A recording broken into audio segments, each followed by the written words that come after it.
Assalamualaikum warahmatullahi wabarakatuh. Sugeng enjing para siswa kelas 6 ingkang solih lan solihah. Mugi-mugi sedaya tansah kaparingan sehat nggih.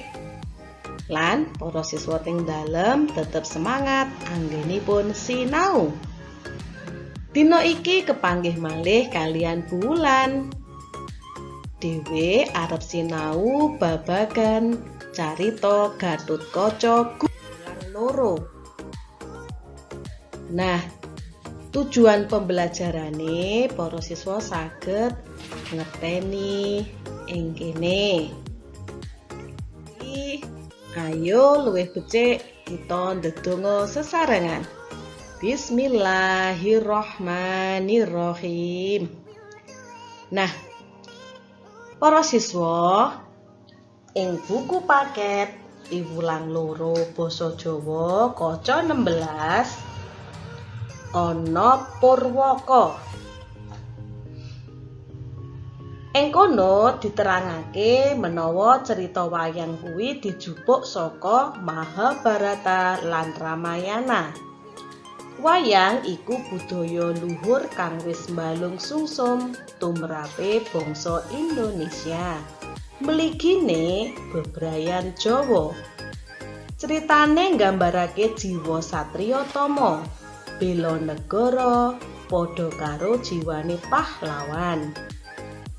Nah, cerita wayang sing arep disinaoni ing Piwulang loro iku yaiku Raden Gatotkaca.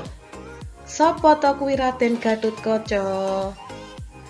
Raden Gatotkaca satriya ing Pringgondani. Satriya gagah prakosa, sekti mandraguna. Ora tedas tapak paluning pandhe, sisaning gurenda. Tinatah mendat jinara menter. Raden Gatotkaca otot kawat, balung wesi, sumsum gegala. Raden Gatotkaca bisa mlethik tanpa sutang, bisa mabur tanpa elar. Dasar Raden Gatotkaca ngagem caping Basunanda. Yen udan ora kudanan, yen panas ora kepanasen. Tandange Raden Gatotkaca kebat, cukat, trengginas lan trampil. Cukat kaya kilat, kesit kaya tatit. Endo mangiwa, endo manengen. Pindha brenjak tinaji. Nah, kuwi mau gambarane Raden Gatotkaca. Perlu siswa mangerteni bilih Raden Gatotkaca kuwi putrane Werkudara. Nah, saiki ing carita Gatotkaca gugur kang mengko arep diwaca kuwi ana paraga wayang. Sapa wae kuwi? Sing sepisan yaiku Gatotkaca. Sing kepindho Werkudara. Sing ketelu Prabu Kresna. Papat Adipati Karna. 5 Janaka lan 6 Kalabendana yaiku pamane Gatotkaca. Ing buku paket kaca 17 ana wacan kang irah-irahane Gatotkaca gugur. Ayo padha disemak bebarengan. Bareng-bareng maos kalian Bulan. Gatotkaca gugur. Perang Baratayuda binangun njaluk tumbal nyawa prajurit pirang-pirang. Gugure para prajurit ninggal rasa sedih, gela, getun, nesu lan maneka rasa liyane. Ora mung golongane Pandhawa lan Kurawa, nanging uga nyempyok prajurit negara telukane Pandhawa lan Kurawa. Arya Burisrawa putrane Prabu Salya saka Mandaraka katut dadi kurbane perang kasebut. Patine Burisrawa ndadekake Prabu Salya duka yayah siniti. Dukane disuntakake marang mantune yaiku Adipati Karna. Krungu tembunge maratuwa kang natoni ati, Adipati Karna sanalika muntap. Keslomot atine banjur nganti nerak tata kramane peperangan. Menawa perang Baratayuda diadani ing dina Padang, dene bengine kanggo ngrumat prajurit kang gugur.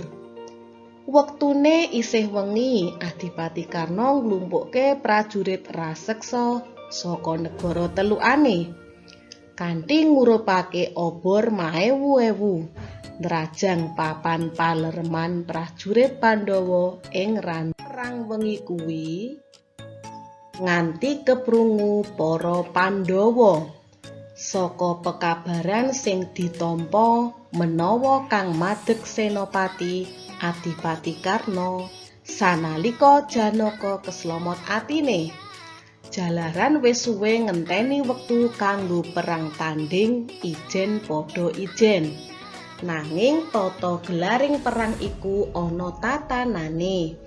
Mula banjur taren marang pamonge Pandhawa yaiku Prabu Kresna.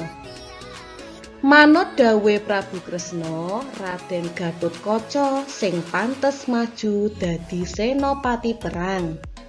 Amarga duwe panyawang luwih ing wanci wengi. Dene Raden Gatotkaca sing kawit bayi wis digladi minangka prajurit, uga bungah atine bisa winisuda minangka senopati. Kacarita perang wengi iku prajurit raseksa mungsuh raseksa. Kekarone nggawa pepati kang sapirang-pirang. Sudane prajurit njala Adipati Karna kena kanggo ngadepi Gatotkaca ijen-ijen. Adipati Karna nggunakake aji-aji kala lupa kang dayane ngetokake tiron raseksa kembar sapirang-pirang saka epek-epeke. Gatotkaca nandingi aji-aji Narantaka kang saka epek-epeke ngetokake geni ngalat-alat. Ngobong raseksa daden-daden. Swara buta pating glereng kaya singa rebutan kidang ing wana. Sang Adipati keseser perange, banjur ganti tata gelar perang kanthi numpak kreta perang Jatisura kang dikusiri Patih Hadimanggala. Bebarengan swaraning peperangan, Adipati Karna mburu dununge Gatotkaca, enggal ngunus pusaka Kuntadruwasa. Sang Gatotkaca ngedap weruh pusaka Kuntadruwasa kang dadi pengapesane, enggal mabur munggah ndelik ing mega, malang supaya ora katon. Nanging karana agemane Raden Gatotkaca Kotang Antrakusuma njalari ngatonake sorot sanajan wengi peteng ndedet. Mula Adipati Karna ngerti pandelikane. Kuntadruwasa sigra dilepasake saka Gendhewa, ngener dadane Gatotkaca. Kocap pusaka mau ora bisa tumeka pandelikane Gatotkaca. Nanging perang iki wis tumeka titi wancine Gatotkaca manjing kasuwargan. Pusakane ora tekan mau disautke sukmane Paman Kala Bendana. Pamane Gatotkaca iku ora manjing swarga yen ora bebarengan Gatotkaca. Kaget Gatotkaca weruh tekane Kala Bendana nggawa pusaka Kuntadruwasa. Ayo anakku, ger sliramu wis titi wancine, manuta tak kanthi tumuju kasuwargan. Wis suwe olehku ngenteni wektune iki, tembunge Kala Bendana. Iya, Paman, aku ora cidra ing janji, nanging sadurunge aku duwe panyuwunan. Wangsulane Gatotkaca kelingan lelakone nalika sedane kala Bendana mbiyen. Apa ngger panyuwunanmu? Gage matura. Alus tembunge kala Bendana. Patiku mengko tibane ragaku nyirnakake prajurite mungsuh kang akeh. Kuwi penjaluke Gatotkaca. Yo, bakal keturutan penjalukmu. Wis ayo, tak gandeng menyang swarga loka bareng-bareng pun Pusaka Kuntradwasa banjur diarahke pusere Raden Gatotkaca kang ditampa mesem nampa pestine wengi kuwi. Sukma pisah saka ragane, jumlegur magenturan swara ing antariksa barengi sedane Gatotkaca. Raga kemleyang mlesat kaya tatit lan ngetokake hawa panas satengahing tegal Kurusetra. Raga tiba ngener kreta Jatisura, pecah sewalang-walang. Kusir Patih Hadimanggala tiwas ing paperangan. Putrane Adipati Karna yaiku Warsakusuma uga pralaya. Apa wae kang kena sawape Gatotkaca kobar ngetokake geni lebur dadi awu. Ora kepetung cacahe barisane mungsuh kang ngemasi. Kuwandane Raden Gatotkaca ngaglah ngebaki Tegal Kuru. Wengi iku Pandhawa kelangan prajurit kang pengpengan yaiku Raden Gatotkaca. Tumungkul kabeh kang nguntapake sedane para timbaling negara minangka kusumaning bangsa. Kapethik saking caritawayang.blogspot.com. Kuwi mau cerita wayang Gatotkaca gugur kang ana ing buku paket kaca 17 nganti tekan 19. Tegese tembung-tembung kang angel sampun buwulan tulisaken teng mriki. Para siswa uga saged ningali ing buku paket kaca 19 nganti tekan 20. Nah, piwulang becik sing ana ing carita mau yaiku ana 4. Sing A, bela bebener. Satriya kang belani bener senajan nyawa taruhane. B, bawa leksana, tegese netepi janjine.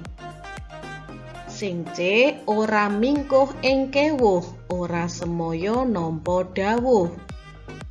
Welas asih, duwe rasa welas lan asih marang kaluwargane.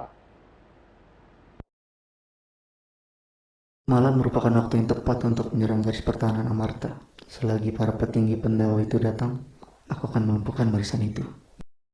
Bersiaga pasukan, serang selagi mereka lengah.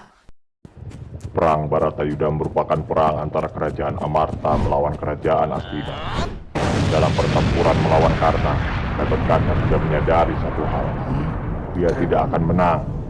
Pertarungan yang sudah ditentukan pemenangnya itu tak membuatnya ragu untuk melawan. Paman Patih. Aku pikir mereka akan menurunkan yang lebih tua. Sekalipun kau masih berhubungan kerabat denganku, aku tidak punya pilihan untuk mundur, Paman Patih. Aku bisa menghancurkanmu kapanpun, Kier. Mundurlah, selagi langkahku jauh di hadapanmu. Jika kau pikir aku berpeluang untuk lari, maka majulah. Sekarang aku kehilangan kesempatan itu.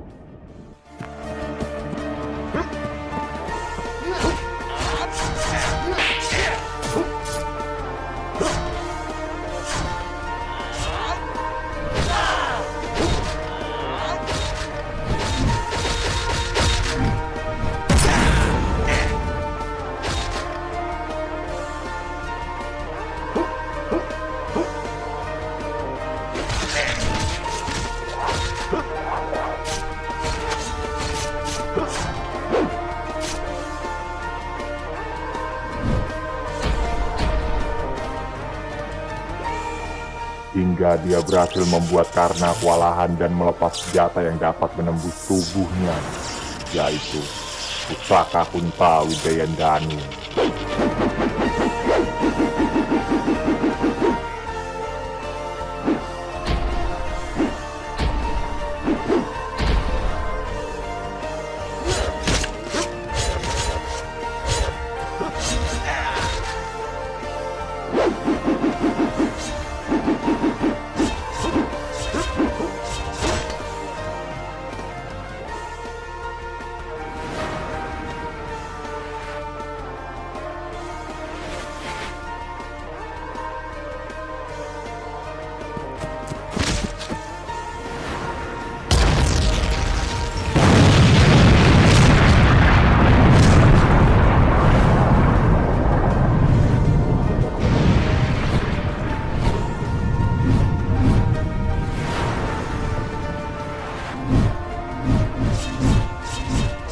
Waktu sekarang tubuhnya yang tertembus pusaka Kunta Wijayandanu terwujudlah sumpah sang paman yang berjanji menjemput kematian Gatotkaca. Namun, permohonan terakhirnya untuk melepaskan serangan terakhir pada pasukan Karna menjadi penutup pertempurannya di malam itu.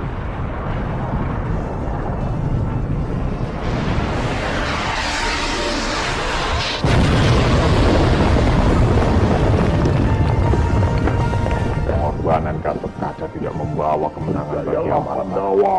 Namun, kematiannya menjadi sebuah peluang pasti bagi para Pandawa untuk mengalahkan Karna.